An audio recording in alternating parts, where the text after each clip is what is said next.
मतलब राना सनाउल्लाह साहब कह रहे हैं कि 2023 के शुरू में या वस्त में जो है इंतखाबात होंगे और वही इंतखाबात का साल है, लेकिन खान साहब कह रहे हैं हम ज़बरदस्ती इंतखाबात कराएंगे। मुमकिन होता नज़र आ रहा है ऐसा आपको? देखें, बात यह है कि दुनिया के जमहूरी माशरों में जब इस तरह की हैजानी कैफियत तारी होती है तो हुकूमतें हमेशा आवाम से रजू करती हैं, इसलिए कि उनके रूट्स जिनके आवाम के अंदर हों वो इस बात से घबराते नहीं हैं। और हाल ही में दो मिसालें हैं। एक मिसाल तो आज से चंद माह पहले की है कि जब पाँव के नीचे से ज़मीन सिरक रही थी तो यही बात हम भी बैठ के, आपको याद होगा कि मैं कहता था कि आप आवाम से रजू करें, अगर आप पर सियासी केस है तो आप आवाम से रजू करें। तो जवाब क्या आता था कि कबल अज़ वक्त इंतखाबात का सवाल ही पैदा नहीं होता, हम ये 5 साल भी पूरे करेंगे और अगले 5 साल भी पूरे करेंगे। फिर आ गई ये हुकूमत कि इन्होंने भी कहा कि इंतखाबात नागुज़ीर हैं, लेकिन जब मसलत इक़्तिदार पे पहुँचे तो फिर उन्होंने भी कहा कि हम अपनी टर्म पूरी करेंगे। देखें, 25 मई को जब इस्लामाबाद मार्च था तो आखिर किसी ने तो बिठाया ना स्पीकर हाउस में, 3 उधर से थे 3 उधर से थे। अच्छा। और इस बात पे सुलही इत्तफाक हो गया कि इंतखाबात होंगे और इंतखाबात से पहले कुछ चीज़ें हम तय करेंगे, इस्लाहात करेंगे और कुछ लाइंस ड्रा होंगी। इसलिए कि पाकिस्तान का बड़ा सियासी अलमिया ये है कि जो इंतखाबात आप हार जाएं वो आप तस्लीम नहीं करते, और जो इंतखाबात जैसे तैसे आप जीत जाएं वो सब कुछ ठीक है। यही पाकिस्तान के सबसे बड़ा सियासी अलमिया है।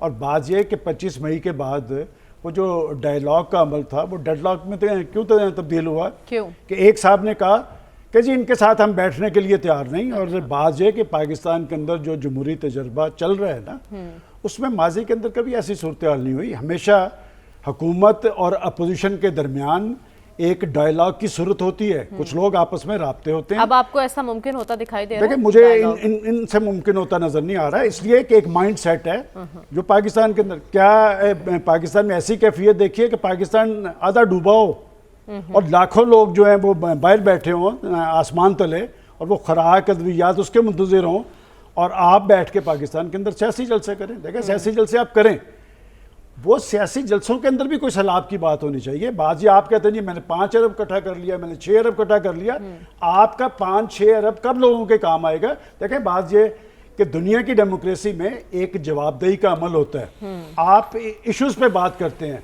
यहाँ पर आप देख लें वो चीफ एग्जीक्यूटिव साहब 3.5 साल में हमारे इसी प्रोग्राम में जो बात उनके बारे में कही जाती थी कि कोई एक दिन ऐसा नहीं जाता था कि वो तकरीर न करें और चोर और डाकू की गिरदार न करें। और वो साहब कर रहे थे जिनके दाएं बाएं वो चोर और डाकू बैठे थे। मैंने नहीं कहा, आमर कियानी के बारे में उन्होंने कहा 450 अरब टीका लगा दवाइयों पे। उसके बाद वो जो नदीम बाबर साहब थे एक और, वो जो पेट्रोलियम पे, जितने बड़े बड़े चोर और डाकू और माफियाज थे उस हुकूमत का हिस्सा थे। और बाकियों का मैं इसलिए नाम नहीं लेता कि कुछ खवातीन थी, यहाँ लाहौर में लूट सेल लगी होती थी, स्टॉक एक्सचेंज खुला होता था चीफ मिनिस्टर हाउस पे।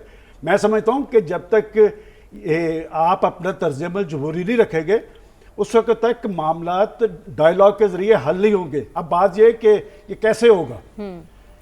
25 मई को किसी ने बिठाया और भी कुछ साहब बैठे हुए फैसले बंद कमरों में हुए। फवाद चौधरी ने भी इसका जिक्र किया। जी बिल्कुल, इसलिए नहीं वो उन्होंने जो फवाद चौधरी साहब ने जिक्र किया ना बंद कमरों में, वो इलेक्शन कमीशन के बारे में कह रहे हैं। और अच्छी बात आपने याद करवा दी कि उस चीफ इलेक्शन कमिश्नर के बारे में कौन साहब कह रहे थे कि हमने एक ऐसा चीफ इलेक्शन कमिश्नर बनाया है कंसेंसस है, जो हमने हीरा तलाश किया है, जो पाकिस्तान के अंदर आज़ादाना इंतखाबात के लिए नई रवायत कायम करेगा। उसके बाद वो शख्स मुर्द इल्ज़ाम क्यों ठहरे? इसलिए कि वो जो फॉरेन फंडिंग केस था जिसपे है कि जी उसे ना छेड़ा जाए, 350 कंपनीज ऐसा खुल रही है ना, उनके देखिए बात जो बंदा मुझे पैसे देता है उसका कोई एजेंडा नहीं होगा। ठीक, सबको पता है कि वो एजेंडा क्या था। और अब बात ये जो इलेक्शन के लिए कि जी गन पॉइंट पे मैं इलेक्शन करवा लूंगा, हाँ गन पॉइंट पे वो इलेक्शन करवा सकते थे जब वो खुद प्राइम मिनिस्टर थे। कोई गन पॉइंट पे नहीं यहाँ चलेगा मामला, और ये रियासत है और एक जिम्मेदार रियासत है, आपकी डिक्टेशन नहीं चलेगी और बात इनके दरमियान कोई मुफाहमत नहीं होगी। मामला हमेशा तीसरी पार्टी नहीं बैठ के करवाया है और यही पाकिस्तान का सबसे बड़ा अलमिया है। अब भी देखें, मैं खुद कहा करता था कि सितंबर अक्टूबर, याद है अक्टूबर नवंबर में जी, उनकी जी। पार्टी के जुम्मेदारान कह रहे थे क्या इस सैलाबी सूरत हाल के अंदर इलेक्शन मुमकिन है, नामुमकिन है। ठीक अब है। इनके लोग खुद कह रहे हैं कि जी अगले साल मार्च अप्रैल में चले जाएं। बात है कि आज की कैफियत मार्च अप्रैल में नहीं होगी। ठीक है। और लोगों को सबका रोल नजर आ रहा है। पाकिस्तान के अंदर आज का बड़ा इशू इंतखाब नहीं है, आज का बड़ा इशू सैलाब है और सैलाब है। सैलाब ज़दगान है।